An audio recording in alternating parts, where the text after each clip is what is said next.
Oferecimento: Med Rádios e você, juntos pela vida. Mais uma vez aqui no Conectando, na TV Mar, eu agradeço a sua audiência, você que está aí do outro lado nos acompanhando. Se você está assistindo pelo YouTube, muito obrigada também. Pode interagir com a gente, se você quiser mandar uma sugestão de pauta para mim, pode ir lá no meu Instagram, @edjanemelo. Quero agradecer os nossos parceiros, nós estamos bem acompanhados com a Med Rádios. Med Rádios é um complexo médico hospitalar que fica na Gruta de Lourdes, tem parte de diagnóstico por imagem completo, tem o Centro de Tratamento de Câncer, tem o Hospital Med Rádios. O Hospital Med Rádios que algumas pessoas acham que é específico para tratamento de câncer, mas não é. É um hospital geral. Ele atende cirurgias em geral, internamentos, então o Hospital Med Rádios está prontinho para te servir bem, tá? Estamos juntos também com a agência Paradise para você fazer um site, landing page, você que está precisando de uma orientação para o mundo digital, agência Paradise. E estamos juntos também com a Miss Chloe, que é moda plus size, que fica ali na Avenida Amélia Rosa, na Galeria Divina, loja 5. E hoje eu estou super bem acompanhada com a doutora Andréia Oliveira. A doutora Andréia é super simpática, oncologista, e nós vamos conversar um pouco aqui a respeito de cânceres ginecológicos, os cânceres que incomodam, eu vou dizer assim, as mulheres. Tudo bem, doutora? Tudo bem, um prazer estar aqui conversando com você. Seja bem-vinda e vamos conversar um pouco a respeito desse assunto. Na verdade, qual seria o comportamento correto para as mulheres para que elas possam fazer uma prevenção ou até um diagnóstico precoce, como a gente ouve tanto falar? Nós mulheres precisamos ir ao médico regularmente, né? Principalmente ao ginecologista, mas ao clínico de uma maneira geral. Existem os exames de rastreio quando a gente fala em doença oncológica, quando a gente fala em câncer. O ideal é a gente dar diagnóstico precoce.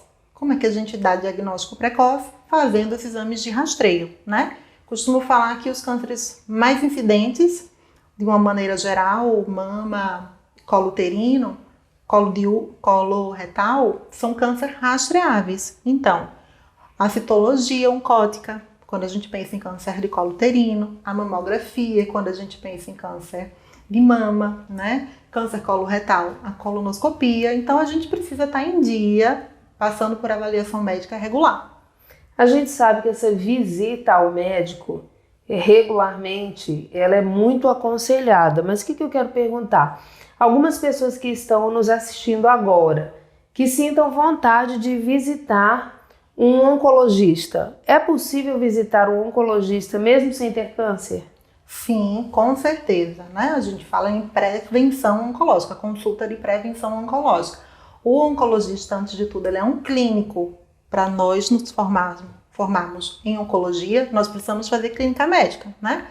Além da gente, pacientes com histórico familiar, com histórico importante, realmente familiar, sem um histórico de doença, sem o diagnóstico de câncer, podemos também fazer esse tipo de avaliação, principalmente quando a gente fala em oncogenética, em síndromes de predisposição hereditária. Então, o oncologista pode ser procurado e até deve ser procurado em alguns casos por um paciente que não tenha diagnóstico oncológico. Vai ser orientado, né? É bom para fazer esse rastreio, como eles falam. E aí tem gente que diz assim, eu não vou procurar não, porque se eu procurar eu vou achar. A gente escuta muito isso, viu? Mas é melhor a gente procurar e se a gente achar algo que seja bem no início do que a gente achar algo muito depois. Quando acha, porque tem, né? Então, assim, se não tiver, você pode procurar tranquilo, que você não vai achar, né? E aí, assim, a gente fala assim, sorrindo, gente, que é até para que as pessoas possam se familiarizar mais com esse universo da medicina, não é? É afastar o medo. Eu acho que o medo, ele adoece, né? E desmistificar a doença, de fato, né? Quando a gente fala o nome câncer, a gente está falando, às vezes, de uma doença, com tratamento pode não ser tão simples, mas câncer não está associado com morte, eu falo que está associado com vida. A gente precisa tratar para viver mesmo, então a gente precisa falar em vida. Você acredita que o câncer que a vida está caminhando para uma realidade do universo oncológico, para que seja uma doença tipo um diabetes, uma hipertensão, uma coisa que está meio que cronificando ou não? Isso já é uma realidade. Eu sou professora e quando eu vou dar aula para os alunos, é isso que eu falo mesmo, né? Que a gente está falando de uma doença crônica. E faço exatamente o paralelo com diabetes, com hipertensão, que se a gente não trata, que se a gente não cuida, a gente tem consequências. A gente está cronificando o câncer, sim. Eu tenho pacientes com diagnóstico de câncer de mama desde 2009. Pacientes com diagnóstico de câncer de próstata também desde 2012. Então o paciente está vivendo e vivendo bem, vivendo com qualidade. Falou em genética, eu lembrei também de uma época onde as pessoas acreditavam que o câncer, ele sempre era hereditário, né? Ah, é familiar. Nossa, fulano tá com câncer, mas quem mais na família tem? A pergunta era essa, né? Hoje a gente já sabe que nem todos os casos são hereditários, mas que também existe um avanço grande nas possibilidades de pesquisa para descobrir essa hereditariedade. Quando você fala em genética, a genética também trabalha no tratamento? Agora mais do que nunca, tá? Quando a gente fala em câncer, a grande maioria dos cânceres eles são esporádicos, ou seja, aconteceu ao acaso, aconteceu uma mutação, a gente não nasceu com aquela mutação herdada, tá? Então, 85% dos casos acontecem desse jeito, porém, 15% dos casos podem ser hereditários, né? Todo câncer tem uma alteração genética, é uma doença genética, mas 15% aproximadamente são hereditários, ou seja, eu herdei uma mutação do meu pai ou da minha mãe que me predispõe a ter câncer, né? Que se você é herdado a mutação, você não é obrigatório que você tenha um câncer, mas você fica predisposto a isso. Hoje, como a gente está entendendo de genética, e algumas famílias, isso fica muito claro, é um fato, de fato, a gente pode investigar sobre as síndromes hereditárias. E para algumas síndromes hereditárias, quando a paciente tem o diagnóstico, a gente pode ter medicação direcionada, que a gente chama medicação terapia alvo direcionada. Acontece muito para câncer de ovário, né? Era uma doença que até então a gente tinha limitação do tratamento.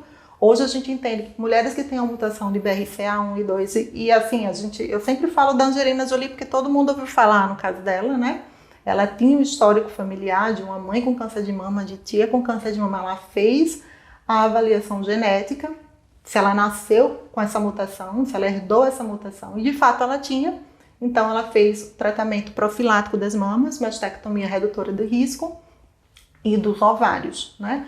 Hoje, tanto para mama quanto para ovário, se a paciente tem um diagnóstico de câncer e ela tem a mutação, a gente tem tratamento direcionado para essa mutação. Então, cada vez mais, eu preciso entender realmente de hereditariedade, ou seja, se eu herdei aquela mutação, e entender do tumor, né? Porque todo tumor tem uma mutação.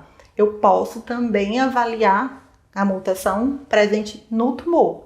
Então, assim, eu sou apaixonada por genética, a gente está cada vez mais entendendo de câncer e conseguindo tratar melhor, porque quando eu entendo que a paciente nasceu com aquela mutação, que aquela mutação predispõe à doença, que ela teve uma doença secundária àquela mutação, eu consigo tratar direcionado e eu ainda consigo, se ela tem uma síndrome de predisposição hereditária, ela pode ter predisposição a outros cânceres, investigar os outros cânceres. E o mais interessante também, eu consigo às vezes pensar nessa família, né? Eu consigo avaliar essa família. E assim, a gente tem histórico de pacientes que tiveram um diagnóstico, que o filho foi avaliar a filha tinha também, fez a mastectomia profilática. Essa paciente ela pode até ter outro tipo de câncer, mas ela não vai ter câncer de mama. Entendeu? Olha só, então, a gente consegue mudar mesmo a realidade. Que condição, não é, se oferece para uma família? Você muda completamente Perspectiva. Não é perspectiva simples. da família. Algumas famílias chegam... É um diagnóstico que pode gerar uma ansiedade, é fato, né? Você precisa ter um psicólogo de preferência para ser acompanhado, mas quando você entende a importância dessa informação, a gente muda a perspectiva mesmo. Olha só, e como que avançou, né, esse universo das pesquisas. Isso que a gente está falando há um tempo atrás, a gente não tinha embasamento para poder estar falando, né, sobre isso. Então quer dizer que hoje em dia estuda-se o paciente, estuda-se o tumor e estuda-se o tumor no paciente. Exatamente. E a gente tem essa possibilidade. A gente consegue fazer para câncer de ovário mesmo, isso é uma realidade. Eu preciso estudar o paciente, o histórico, se ele tem essa mutação herdada. Em alguns casos, quando é negativo, eu vou estudar o tumor para ver se no tumor, de fato, eu posso ter aquela mutação que ocorreu ao acaso durante a vida do paciente, porque também se beneficia do tratamento. E a tendência é cada vez mais personalizar mesmo o tratamento, individualizar. Cada paciente é um paciente, cada história é uma história, cada doente é um doente, cada tumor é um tumor mesmo. Como que é a sua abordagem com a família? O que eu imagino? Vem uma pessoa que descobriu o câncer de mama, vamos falar assim, porque é um câncer que tem uma prevalência muito, muito alta, não é? E aí, como que é essa sua abordagem? Você convida a família para conversar, você fala com a paciente que existem possibilidades, sim, de ter outros tumores na família ou de oferecer uma qualidade de vida melhor, um prognóstico futuro, né? Um prognóstico melhor para as pessoas? Sim, precisa ser feita uma consulta de aconselhamento genético, né? Na verdade, como você passa pela consulta, quando a gente está pensando no foco de investigar a família, depois de um diagnóstico do paciente, eu preciso fazer o aconselhamento genético, eu preciso explicar sobre a síndrome, quando se tem o diagnóstico, preciso explicar para a família se tem interesse também de fazer a avaliação, porque não é todo mundo que, como a gente viu, de entender o resultado daquele exame e de implicação para isso na sua vida, mas é uma consulta que é geralmente demorada, você precisa explicar quando você vai fazer os exames, todos os resultados, antes mesmo de fazer o exame, quais os resultados possíveis quando você está fazendo uma consulta para pesquisa de síndrome hereditária, eu tenho que pensar em todos os resultados possíveis. Algumas vezes, quando a gente vai fazer análise, pode ter algum resultado inconclusivo, não é? Então, enfim... Tem que trazer essa consciência também para o paciente, Antes até, quando a gente está falando em uma consulta, como a gente chama de oncogenética, a gente precisa deixar isso tudo muito claro, antes de pedir o exame, tanto para o paciente quanto para a família. E depois, caso confirmado, eu preciso organizar como vai ser o segmento desse paciente, né? De cada paciente, na verdade.